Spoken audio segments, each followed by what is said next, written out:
За сайн байцгаана уу, та бүхэндээ энэ өдрийн мэндийг хүргэе. Тэгээд Шинзос бук суугийн маань дагаж байгаа бас subscribe дарсан, лайк дарж, комент үлдээж байгаа та бүхэндээ маш их баярлалаа. Тэгээд энэ их хүний нулимс гээд өгүүллэхийн одоо болсон явдлын түүхийн үргэлжлэлийг одоо оруулах гэж байна. Гэхдээ би ингээд ханиа төрсөн хоолоо жоохон паржигнаад байгаа боловч та бүхнийг бас нөгөө хоёрдугаар төгсгөл хэсгийг хүлээж байгаа байхаа гэж бодоод нэлээд хичээгээд ямар ч байсан уншаад орууллаа. Тэгээд хоолоо бас жоохон онцгой сонсогдож байл хүлцэл өчьё. За бас дээр нь subscribe маань одоо 500 гараад 600 хүрэх гэж байна. Тэгээд бас ийм хурдан нэмэгдэж байгаад маш их баярлж байна. Тэгээд хэлсэн ёсоор 7 хоногт 3-4 удаа энэ гоё түүх болсон түүхүүдийг болсон явдлуудыг оруулж ийн гэж та бүхэндээ хэлсэн учраас бас хэлсэн амлалтандаа хүрэх гээд хичнээн ханиа түрээ тоолоо маань юм болцсон байгаа ч гэсэн нэлээд хичээж уншаад орууллаа. За ингээд энэнийг оруулаад цагаан сар өнгөртөл завсарлаа. Тэгэхгүй бол одоо бас ханиад эмчилжиж та бүхнийгээ бас айтайхан дуу хоолой сонсохгүй бол бас та бүхнийгээ хүндэлж байгаа учраас ханиад бүрэн идгээгээд цагаан сарын дараа өшөө гоё шинэ гоё түүхүүд, гоё өгүүлбэрүүдийг уншиж оруулахаар бүгдийг бэлтцсэн байгаа. Уншихал дутуу байгаа. Хоёрдугаар хэсэг буюу төгсгөл хэсгээ хүлээн авч сонсноо. Сар шиндээ сайхан шинэлээрэ гэж хүсье. Тэгээд цагаан сарын дараа өшөө гоё олон түүхүүдээр, өгүүлбэрүүдээр уулзцгаая.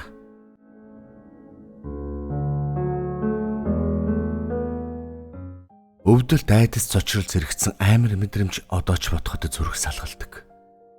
Би зурсан. Их байхасаа татгалцсан. Тэндээс яаж гарснаас сандгүй. Охиноо 4 настай байхад ингэж хагцаж холын орон руу үрмэн явчихсан юм да. Амьдын хагцал үгснээс ч дор там юм билээ. Үргэлж бодогдно. Зүүдэн дорн, нүдэнд харагдана. Заримдаа гудмаар алхахдаа, сууж байхдаа ажил дээр эсвэл хүүхэд хөтөлсөн тэрсэн хүн хараад л уйлна. Цогтуу галзуу солиотой уйхан уйлынхаа гэд элдвэрл хэлүүлсэн дээ. Хамаг байдгаа дэлгэж намтар түүхээс өхөж зовлон бэрхшээлээ тоочж явал тавш. Ажлаа сольж, хэл сурч охиныхоо явсан улс руу явах зорилго минь бүтэж виз мэж гарan бөөм баяруулад харь орныг зорилоо. Энэ хугацаанд миний дүүнер аав минь байгаагүй бол магад би бууж өгөөд сөхрөх байсан ч юм билүү.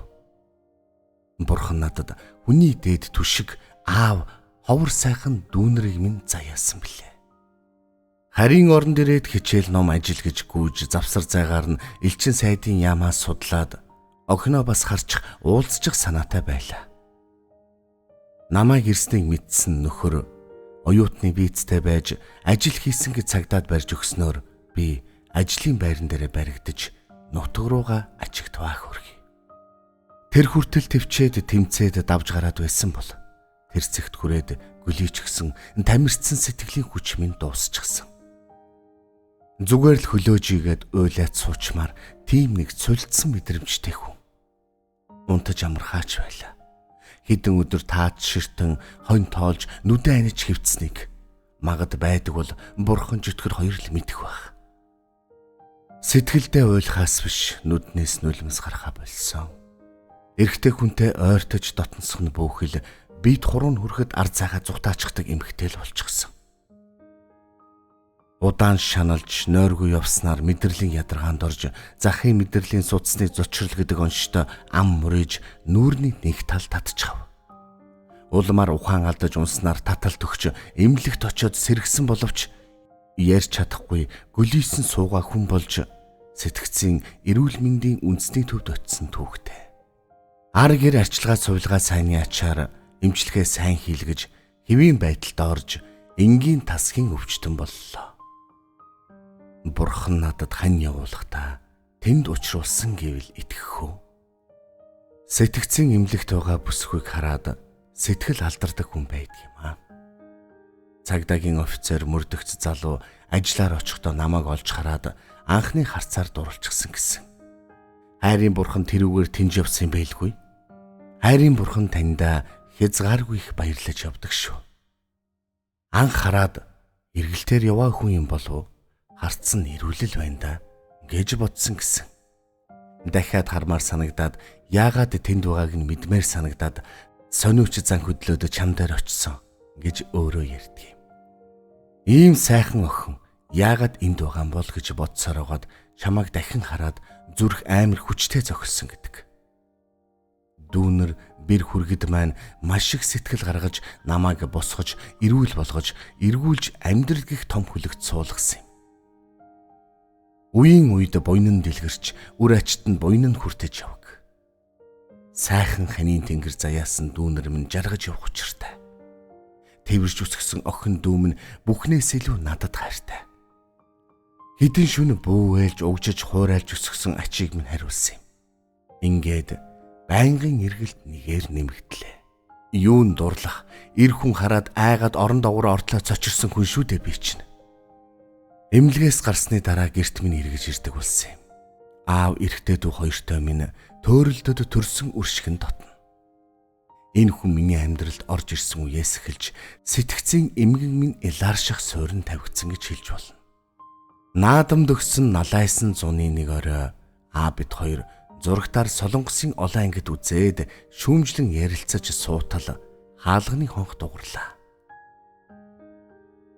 Манай ханхал 1-р хороолол ашиглалтанд ороход нүүж орсон байранда олон жил болсон. Аав үүдээ тайлахаар яваад тагчиг гайхаад очтол 10 хэдэн жил хараагүй араас нь тэгтлээ битгэрч уулзах гэж үхэн хатан зүтгэж явсан охин өрмөн зогсож байх нь тэр. Бич хоббитой юм шиг л ухаан алдаад унчглаа. Сэргэхдээ арай урд их шигэ болоогүй. 16 хүрээд өөрөө бие даа нисэх хэрэгтэй болмогцоо ээжигээ зориод ирсэн охин минь надад амьдралын итгэл, ард үлдсэн муухай бүхнийг мартахад хангалттай их аз жаргал өгсөн. Охины аав 2 ч хүүхдээ алдаад дахин хүүхдтэй болоогүй гэсэн. Охиндоо бүх үннийг хэлсэн байна лээ. Монгол руу ирэхийг зөвшөөрч явуулахдаа чадвал уучлаарай гэж хэлүүлсэн байсан. Би уучлсан. Харин охин минь уучлаагүй. Буцаж яваагүй. Хизээч би уучлахгүй гэдэг юм.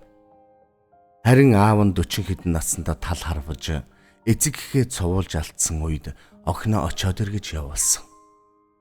Таны гуйсан болохоор очлоо. Дахиж очихгүй гэсэн. Ах нь 3 авгаа сольж гудамж нь гарахаа шахаад аавынхаа хашаанд гэр барьж амьдарч байгаа. Харин дүүн 1-р хорооллын динжин архичин нэртэй толгойтой сумтаа болсныг сонсоод их харамссан. Манай аав төрдөө үнэлүүлж алтан гадас авах найрыг бид нэжгэр хийлээ. Өргөдөж ирсэн хүмүүс хамт олон ах дүүс нь хачин сайхан толиотой улам залуучсан аавыг минь хараад магтах үгээ олж ядч байсан юм. Нэрэ сахилгагүй эрэгтэй дүү минь 4 хүүхдийн аав болоод хангай нуруу шиг түшигтэй хөргөн цол хадмуудаас авсан том бизнесмен. Харин охин дүү айхтар чанга нэгтлэн твэрч үүрч үсгсэн охин дүү минь маш сайн өмгөөлөгч болсон юм да.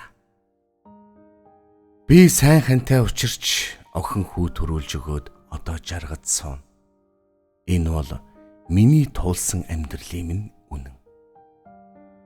Амьдрал хатууч гэлээ. Зөв сэтгэлтэй зөв явбал амьдрал чамайг шагнаж, зүрх сэтгэлийн чинь бурхан чамайг ивээх болно. Үүлийн үр хизээж хаалган дурдгүй. Их хүний нүлэмсийг үтсэн хэмгаач сайнаа үзэдгүй бодит ил тод жишээ энэ байлаа.